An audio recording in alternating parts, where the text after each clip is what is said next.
Gayaki kod jotim nonro e sekta mar thieth mar chako nywando rowere machuo e lweny mar kedo gi landruok kute mag ayaki ma gie sani pod ochung' e 11.6% e kauntino. Jafwamb weche marwa Ali Abich nigi ler mathoth.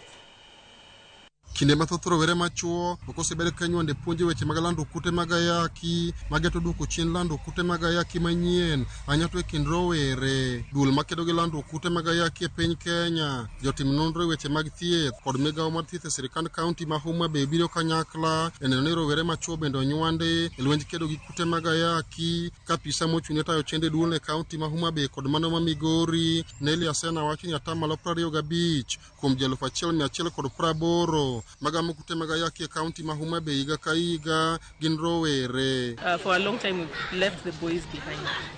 And if we put concerted effort, then we'll be able to achieve much. We are moving into the space of integration, and this is the most successful program that we'll be able to implement in Homa Bay to be able to achieve better outcomes for our adolescent boys and our young men. Kokale chenro no ma ong'ere ni Dream Boy, rowere machung' ma higni kind 11 nyaka 17 imiyo puonj kokale simbe mag ong'we yamo ma giyude puonje weche motenore kod kute mag ayaki kod kaka ginyalo geng'o lando kute mag ayaki kind rowere. Ka jatim nonro e ngima oganda Eric Ndenga jiwo sirikand kaunti ma Homa Bay mondo ket maino e nywando rowere machuo e lweny kedo kod kute mag ayaki. Adini ne target nyithindo ma wuoyi ma higni 11 nyaka 17 ma watemo miyogi puonj mar geng'o kute mag ayaki kuom makogi, to watiyo gi app ma ne tiyo gi simu. Koro wamiyogi simu to gitiyo gi simu no puonjre juma ka juma, then ka watieko kanyo to gimiyowa duoko, to waneno ka duoko nyiso ni giyudo puonj moromore, to koro wan gi paro mar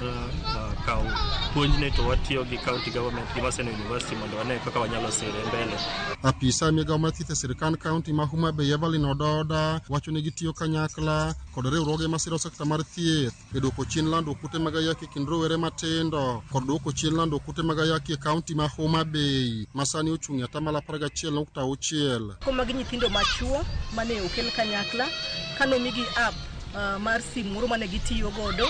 ma nokete issues mag mentorship, ne wantiere gi tuke ama games e simu niendi mane nyalo konyogi mentorgi kaka ginyalo bedo nyithindo machuo, kaka ginyalo chung' mondo gikony geng'o kute mag ayaki. Odwaro mondo obed piny gi our other partners, our stakeholders, mondo wombeki wone ka gima chalo kama endi inyalo tim e kaunti mangima mondo wone ka onyalo